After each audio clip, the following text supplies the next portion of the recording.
May mga tao na kapag tinitingnan mo, hindi mo agad nakikita kung gaano sila kalakas.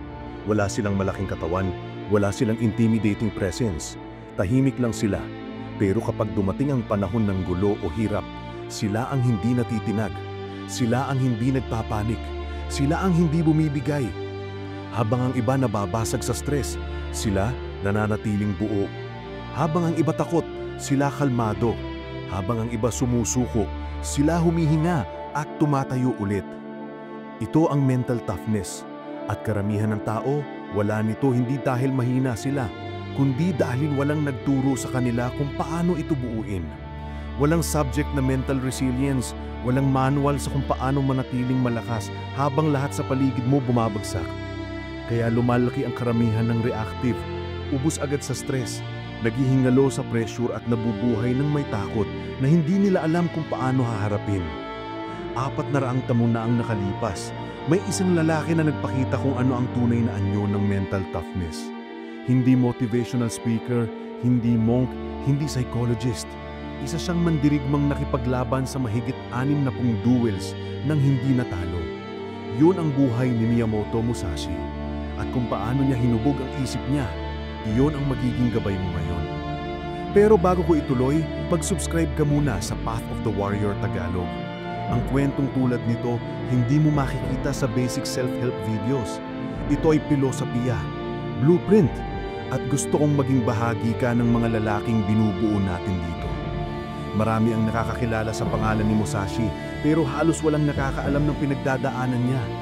Ang tingin ng karamihan ay legendary swordsman, pero nagsimula siya bilang batang puno ng galit at kahinaan. Nawalan siya ng ama, lumaki mag-isa, walang mentor o proteksyon. 13 taong gulang pa naman, nakipaglaban na siya sa isang grown man at nanalo. Pero hindi lakas ang nagpanalo sa kanya, kundi isip. Ayon sa mga lumang teksto, ganito magsimula ang araw niya. Naglalakad mag-isa sa bundok, walang baong pagkain, walang kasiguraduhan kung saan matutulog, walang taong matatakbuhan. Gabi-gabi natutulog siya sa ilalim ng mga puno at kung may umatake, kailangan niyang mabuhay. Habang ang mga problema natin ngayon ay bills, opinyon ng iba o simpleng argumento sa trabaho, siya literal na nasa survival. Dito nagsimula ang unang lihim ng mental toughness niya. Hindi niya iniiwasan ang hirap, hindi niya hinahanap ang comfort, hindi niya hinihingi ang tamang kondisyon. Ang hinahanap niya ay environment kung saan matututo siyang maging hindi natitinag. Ang unang instinct ng karamihan ngayon ay umiwas sa discomfort. Pero ang isip, parang kalamnan. Mas sinusubok mo, mas lumalakas. Mas iniiwasan mo, mas lumalambot. Isang gabi natutulog siya sa tabi ng ilog nang may magnanakaw na gustong kunin ang espada niya. Hindi siya nagpanik. Nagising siya pero hindi gumalaw. Pinakinggan niya ang yabag, ang paghinga, at nang tama ang timing, saka siya tumayo. Umatras ang magnanakaw. Hindi dahil sa espada niya, kundi dahil sa kalmadong presensya ni Musashi. Dito galing ang pangalawang prinsipyo. Isip na walang sudden reaction. Ang karamihan mabilis magpanik, pero ang utak ni Musashi, tinrain niyang maghintay, mag-observe, tanggapin ang reality bago kumilos. Ito ang tinawag niyang Hyoshi o control over rhythm. Hindi mo hahayaang diktahan ng emosyon ng kilos mo. Habang lumalaki siya, mas lalo siyang lumalayo sa tao. Hindi dahil suplado siya, kundi dahil alam niyang ang ingay ng mundo nagpapahina ng isip. Gusto niya ng isolation, tahimik, disiplina. At habang ikaw naghihintay ng tamang timing, si Musashi gumagalaw kahit wala ang lahat ng iyon. Kaya nabuo ang susunod na prinsipyo. Huwag kang umasa sa kondisyon. Ikaw ang bumuo ng kondisyon. Sa aklat niyang The Book of Five Rings, isinulat niya, ang tunay na labanan ay nasa loob mo. Hindi tao ang kalaban, hindi stress, hindi hirap. Ang tunay na kaaway ay sarili mong takot, pag-aalinlangan at excuses. Ayon sa mga manuscript, ilang taon siyang nagpagala-gala sa Japan. Naglalakad mag-isa, natutulog sa lupa, kumakain ng kahit anong makita. Walang mentor, ang tanging meron lang niya ay espada at utak. Ikaw natatakot sa rejection, siya natatakot na baka hindi na siya magising kinabukasan. Sa ganitong buhay, hindi ka lumalambot, humahalimaw ka. May kwento tungkol sa kanya no kabataan niya. 6 na Ronin ang umatake sa kanya. Bata pa siya, pagod, pero hindi siya gumalaw agad. Huminga lang siya, at nang lumapit ang dalawa, saka siya tumatil. Umatras ang mga ito dahil doon sa aksyon niya at doon sa pasintabi ng espada niya. Pero ang nabasa ko doon hindi dahil gifted siya, kundi dahil bawat discomfort ginamit niya bilang practice. Naglalakad sa ulan, practice. Natutulog sa malamig, practice. Nagugutom, practice. Natatakot, practice. Ito ang prinsipyo ng Mintay, endurance of the mind. At ang pinakaimportante, hindi niya tinatakasan ang sarili niyang takot. Hindi niya ito tinatago. Hinaharap niya ito hanggang mawala ang kapangyarihan nito. Isang gabi nakaharap siya ng isang malaking boar sa gubat. Hindi siya umatras.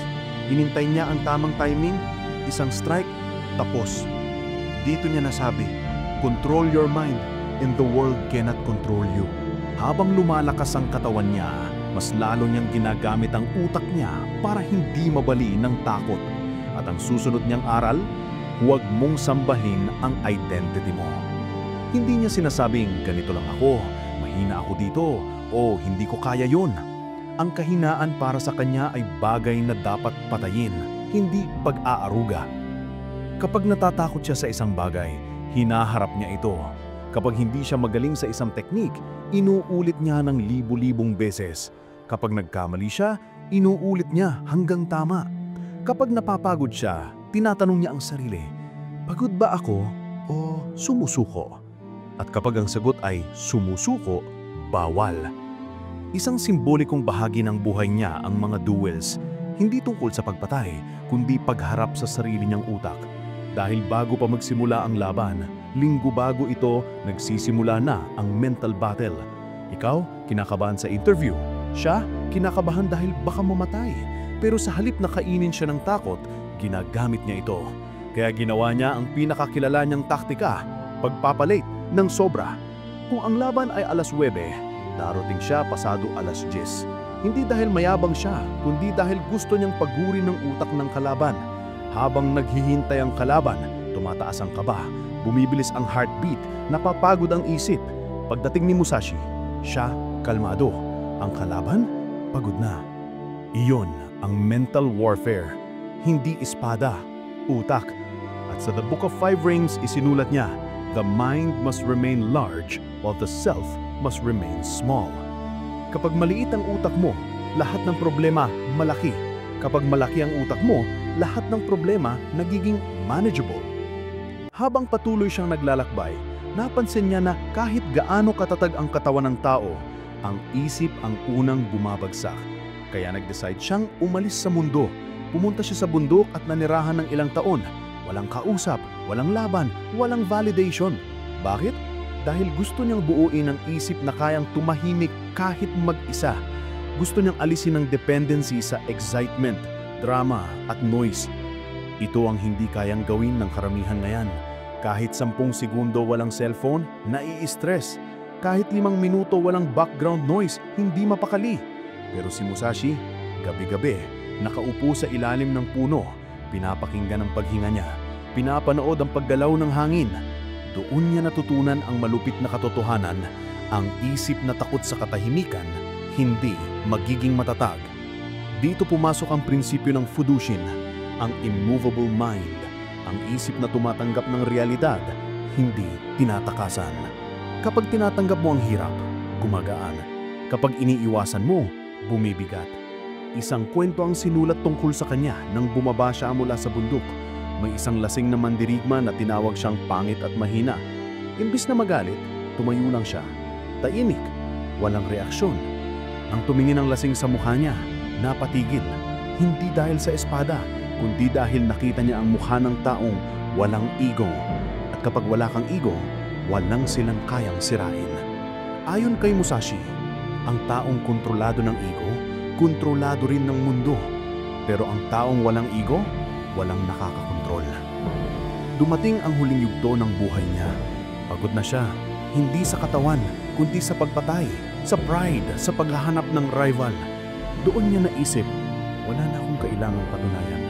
At doon ipinanganak ang pinakamalupit niyang transformation from undefeated swordsman to undefeated mind. Tumira siya sa Regando Cave. Walang espada, walang laban, walang tao. Doon niya isinulat ang Dokudo, The Way of Walking Alone.